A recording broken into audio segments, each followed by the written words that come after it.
స్వాగతం. మీరు చూస్తున్నది థాట్స్ బై తారక్ ఛానల్లోని భక్తిభరితం రామాయణం. మనం ప్రారంభించబోతున్నాం ఒక పవిత్రమైన ప్రయాణం. రాముని జీవితం ద్వారా ధర్మాన్ని, నిజాయితీని మరియు ప్రేమను గ్రహించి. రామాయణం అంటే కేవలం ఒక కథ కాదు, ఇది మన సంస్కృతిలోని మూలమైన విలువనిది.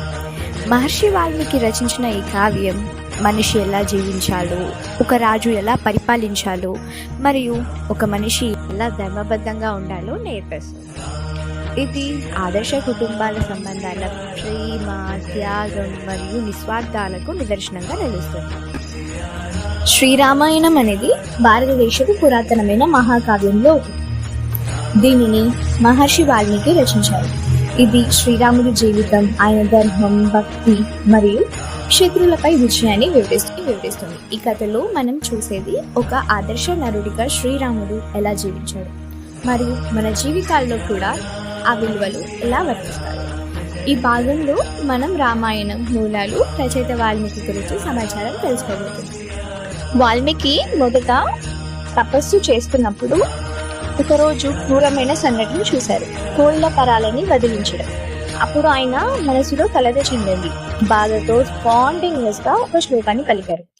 అదే మొదటి శ్లోకం. అండ్ అదే శ్లోకం ద్వారా వాల్మీకి ఒక కవిగా మారారు. తర్వాత బ్రహ్మదేవుడు ప్రత్యక్షమై రాముని కథను కవిత్వ రూపంలో రాయమని ఆశీర్వదించారు. అలా వెలుగులోకి వచ్చింది మనకి రామాయణం. ఈ మహాకావ్యం 7 భాగాలుగా ఉంటుంది. బాలకాండ శ్రీరాముని జననం, బాల్యం గురించి ఉంటుంది. అయోధ్యకాండ వారసత్వం, అరణ్యవాసం గురించి ఉంటుంది. అరణ్యకాండలో అడవిలో సీతాహరణం ఉంటుంది. కిష్కింధకాండ హనుమంతుడి పరిచయం, వానరసేన గురించి ఉంటుంది. సుందరకాండ హనుమంతుడి లంకా యాత్ర ఉంటుంది. ఇది అనేది చాలా ఫేవరెట్. యుద్ధకాండ రామ రావణ యుద్ధం. అండ్ ఫైనల్ ఉత్తరాఖండ రాజ్యాభిషేకం, సీతమిత్. రామాయణం ద్వారా మనం నేర్చుకునే విషయాలు: ధర్మం, భక్తి, శాంతి, త్యాగం. ధర్మం అంటే సత్య న్యాయాన్ని పాటించడం. భక్తి భగవంతునిపై నమ్మకం ఉంచుకోవడం. శాంతి మనసు నియంత్రణ చేసుకోవడం. త్యాగం సొంతమైతేను పక్కన పెట్టడం. ఇది కేవలం పరిచయం మాత్రమే. తర్వాతి భాగంలో మనం బాలకాండలోకి ప్రవేశిద్దాం. శ్రీరాముని జననం, అయోధ్య నగరం, రాజకుమారుడిగా ఆయన బాల్యం ఎలా సాగిందో తెలుసుకుందాం.